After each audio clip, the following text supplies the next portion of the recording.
दशक 11 समास 8 अंतरात्मा विवरण. श्रीराम.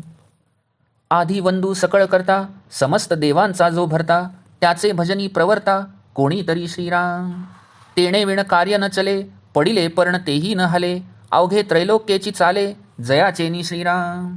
तो अंतरात्मा सकळांचा, देवदानव मानवांचा, चत्वारखाणी चत्वास वाणीचा, प्रवर्तकू श्रीराम.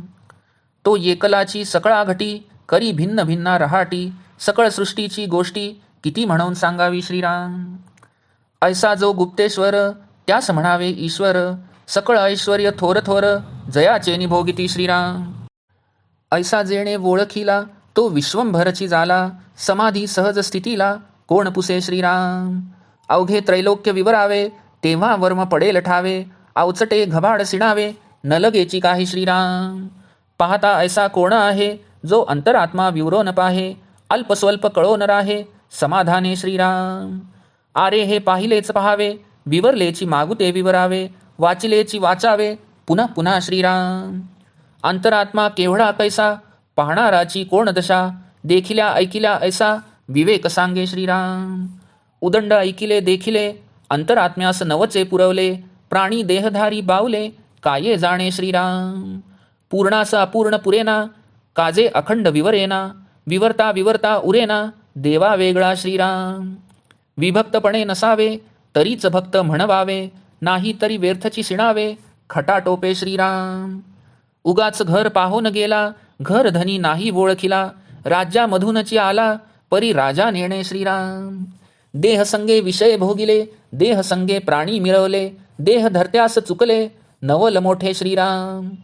ऐसे लोक अविवेकी, आणि म्हणती आम्ही विवेकी, बरे ज्याची जैसी टाकी, तैसे करावे श्रीराम. मूर्ख अंतर राखो नेणे, म्हणून असावे शहाणे, ते शहाणे ही दैन्यवाणे, होऊन गेले श्रीराम. अंतरी ठेवणे चुकले, दारोदारी ढुंडू लागले, तैसे अज्ञानास झाले, देव न कळे श्रीराम.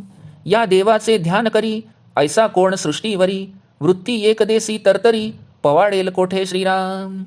ब्रह्मांडी दाटले प्राणी, बहुरूपे बहुवाणी, भूगर्भी आणि पाषाणी, किती एक श्रीराम.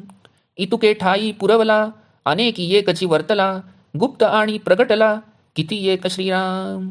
चंचळे न होईजे निश्चळ, प्रचित जाणावी केवळ, चंचळ ते नवे निश्चळ, परब्रह्म ते श्रीराम. तत्वे तत्व जेव्हा उडे, तेव्हा देह बुद्धी झडे, निर्मळ निश्चळ चहूकडे, निरंजन श्रीराम. आपण कोण कोठे कैचा, ऐसा मार्ग विवेकाचा, प्राणी जो स्वयेकाचा, त्यास हे कळेना श्रीराम. भल्याने विवेक धरावा, दुस्तर संसार तरावा, अवघा वंशची उधरावा, हरिभक्ती करुनी श्रीराम. इति श्रीदासबोधे गुरुशिष्य संवादे अंतरात्मा विवरण नाम समास 8 समाप्त.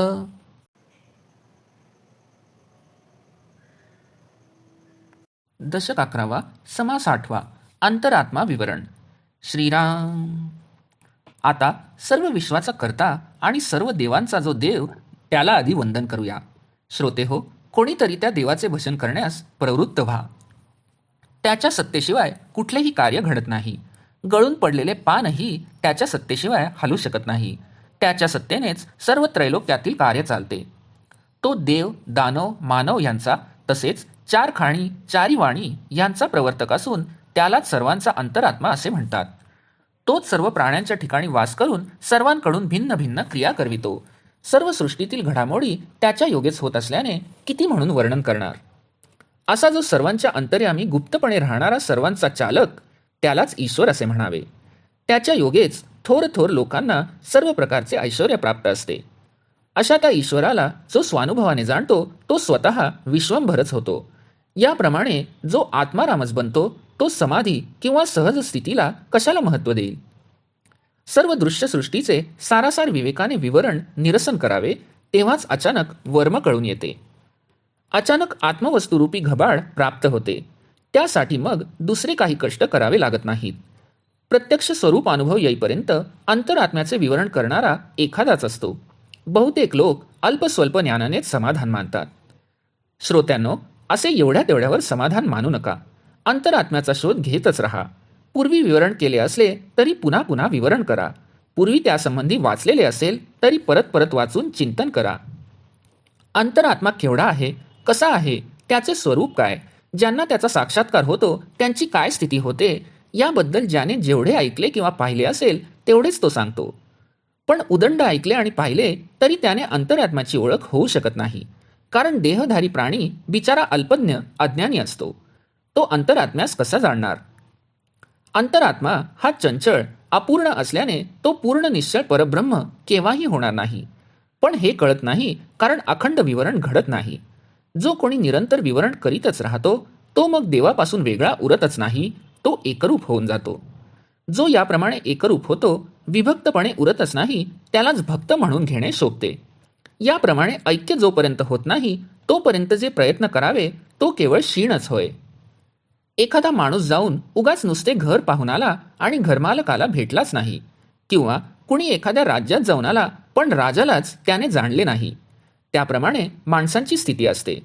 ते देहाच्या योगे विषयोपभोग घेतात, देहाच्या योगे मोठेपणा मिरवतात, पण देह धारण करणारा जो अंतरात्मा त्यास मात्र जाणत नाहीत, ही मोठी नवलाची गोष्ट आहे. याप्रमाणे लोक विवेकहीन असतात, पण स्वतःला मोठे विवेकी म्हणवतात. ज्याची जशी कुवत असेल तसे तो वागतो. मूर्ख माणूस असतो तो आपल्या अंतरात असणाऱ्या अंतरात्म्यास जाणत नाही, म्हणून माणसाने शहाणे असावे. पण जगात मात्र असे दिसून येते की जे स्वतः शहाणे समजतात तेही त्यांच्या अंतरात्म्यास जाणत नसल्याने दैन्यवाणीच असतात. आपल्या अंतरातच आत्मवस्तुरूपी ठेवा असून ते त्याच्या शोधासाठी दारोदार हिंडतात आणि अज्ञानामुळे त्यांना खरा देव कोण हे कळतच नाही.